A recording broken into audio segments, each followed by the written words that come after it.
Welcome to the AskJunior Daily Judgment Podcast. I'm Sarah Chen, and joining me today is my colleague, Arjun Kapoor. Hello, everyone. We're excited to dive into today's landmark judgment concerning arbitration law in India. But before we begin, don't forget to like, subscribe, and share our podcast if you enjoy our daily legal breakdowns. That's right. Your support helps us reach more listeners and continue providing in-depth analysis of the latest court decisions. Today, we're discussing a significant Constitution Bench judgment from the Supreme Court that addresses crucial questions about arbitration appointments and the independence of arbitral tribunals. The case before us is Central Organization for Railway Electrification versus MSEC's ECI SPIC SMO MCML joint venture, and it's a fascinating decision that could reshape how arbitration works in India. Sarah, shall we start by explaining what arbitration actually is for our listeners who might be new to the concept? Absolutely. Think of arbitration as a private way to resolve disputes outside the regular court system.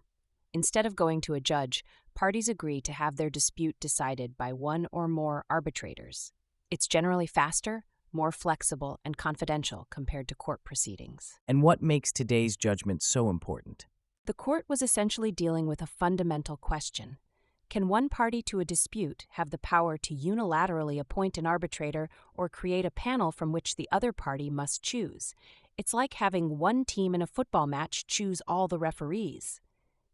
That's a great analogy. The court had to balance two crucial principles here.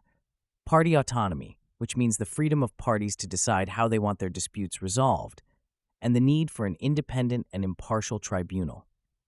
What's particularly interesting is that we have three different perspectives from the Constitution Bench.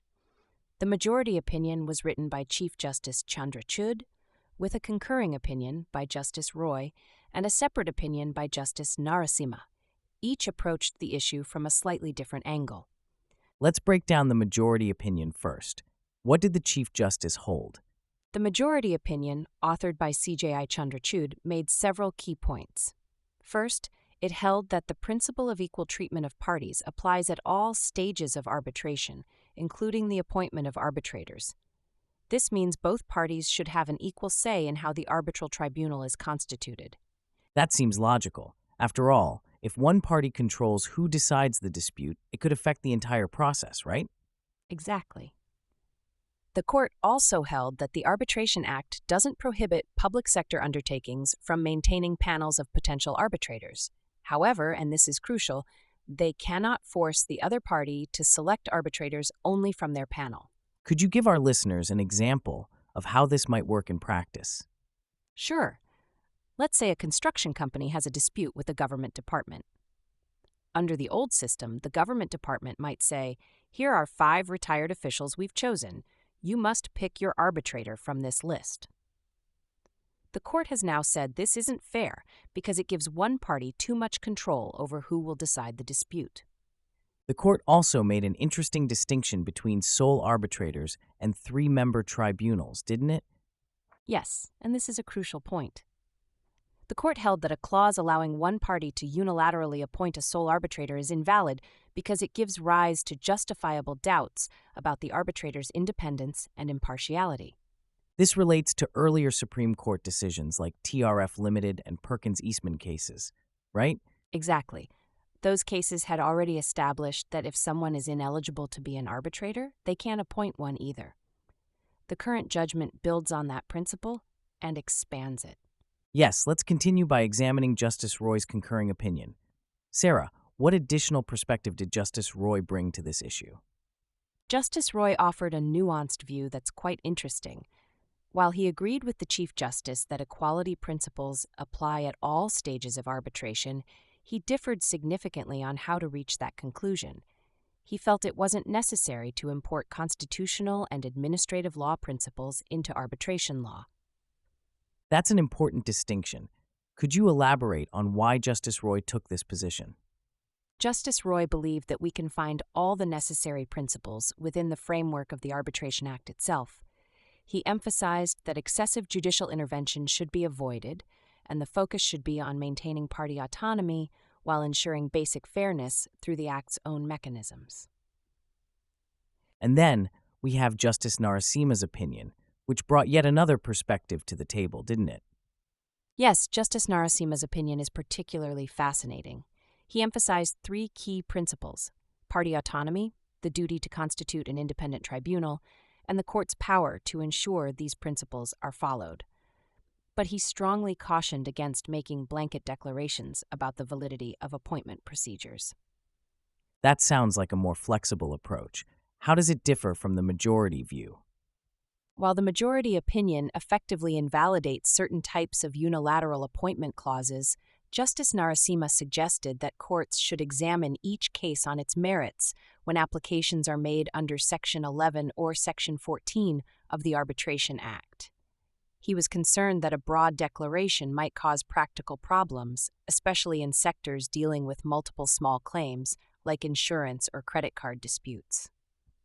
Let's talk about the practical implications of this judgment. How will it affect existing arbitration agreements? The court has made this judgment prospective, meaning it will only apply to arbitrator appointments made after the date of this judgment. This is particularly important for three-member tribunals. The court recognized that giving retrospective effect might invalidate numerous ongoing arbitration proceedings. That's an important practical consideration. But what about public sector undertakings? They often maintain panels of arbitrators, don't they? Yes, and this is where the judgment strikes a careful balance. PSUs can continue to maintain panels of arbitrators, but they cannot make it mandatory for the other party to choose from their panel. The judgment essentially says you can have your panel, but you can't force others to use it exclusively. The judgment also discusses international perspectives on this issue. Could you share some insights about how other countries handle this? The court examined various international approaches. For instance, in Germany and the Netherlands, their laws explicitly allow courts to intervene if one party has a privileged position in appointing arbitrators. The U.S. courts have used the doctrine of unconscionability to strike down unfair arbitration clauses. It's interesting how different jurisdictions approach this issue. What about the business impact? How might this affect commercial contracts going forward? Let's dive into the business implications of this judgment. Companies will need to review and potentially revise their standard arbitration clauses, especially if they've been using unilateral appointment mechanisms. I imagine this could particularly affect sectors like banking, insurance, and construction, where standard form contracts with arbitration clauses are common. Absolutely. Take the banking sector, for example. Many loan agreements have clauses where the bank gets to appoint the arbitrator. These will need to be modified to ensure more balanced appointment procedures. What would a compliant arbitration clause look like under this new judgment? There are several options. One approach would be to have both parties mutually agree on a sole arbitrator. Another would be to use a three-member tribunal where each party appoints one arbitrator and those two arbitrators then select the presiding arbitrator. The judgment also discusses the concept of institutionalized arbitration. Could you explain what that means and how it might help? Institutional arbitration is where an established arbitration institution administers the dispute resolution process. For example, organizations like the Indian Council of Arbitration or the International Chamber of Commerce have their own rules and panels of arbitrators. These institutions often have established procedures for neutral appointments. That sounds like it could be a good solution for many businesses, but wouldn't it be more expensive than ad hoc arbitration? While institutional arbitration might have higher upfront costs, it often proves more cost-effective in the long run because it provides clear procedures and administrative support. It also helps avoid disputes about the appointment process itself, which can lead to costly court battles. Let's talk about the international business perspective. How might this judgment affect foreign companies doing business in India? This is crucial. The judgment brings Indian arbitration law more in line with international best practices. Many foreign jurisdictions already frown upon unilateral appointment clauses. This alignment could actually increase foreign investors' confidence in Indian arbitration. The court also discussed the concept of public policy in arbitration. Could you break that down for our listeners? Public policy in arbitration essentially means fundamental principles that can't be overridden by private agreement. The court recognized that while parties have freedom to contract, this freedom isn't absolute, especially when it comes to ensuring basic fairness in dispute resolution. And this relates to access to justice, doesn't it? Exactly. Justice Narasimha's opinion particularly emphasized this point. He noted that when parties choose arbitration over courts, they're not just choosing a different forum, they're choosing an alternative system of justice. This alternative system must still maintain basic principles of fairness and independence. The court also made some interesting observations about PSUs and government contracts. How does this judgment affect them? This is a significant shift. Previously, government departments and PSUs often maintained panels of retired officials as potential arbitrators. While they can continue maintaining such panels, they can't make it mandatory for private parties to choose only from these panels. What about the timing aspect? When exactly will courts examine the validity of appointment procedures? Yes, the timing aspect is crucial.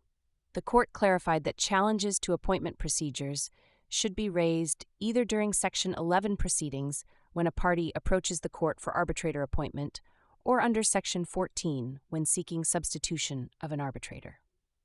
And this is where Justice Narasimha's opinion becomes particularly relevant, right? He emphasized that courts shouldn't give advance rulings on the validity of appointment clauses. Exactly. The idea is that courts should examine each case in its specific context rather than making blanket declarations.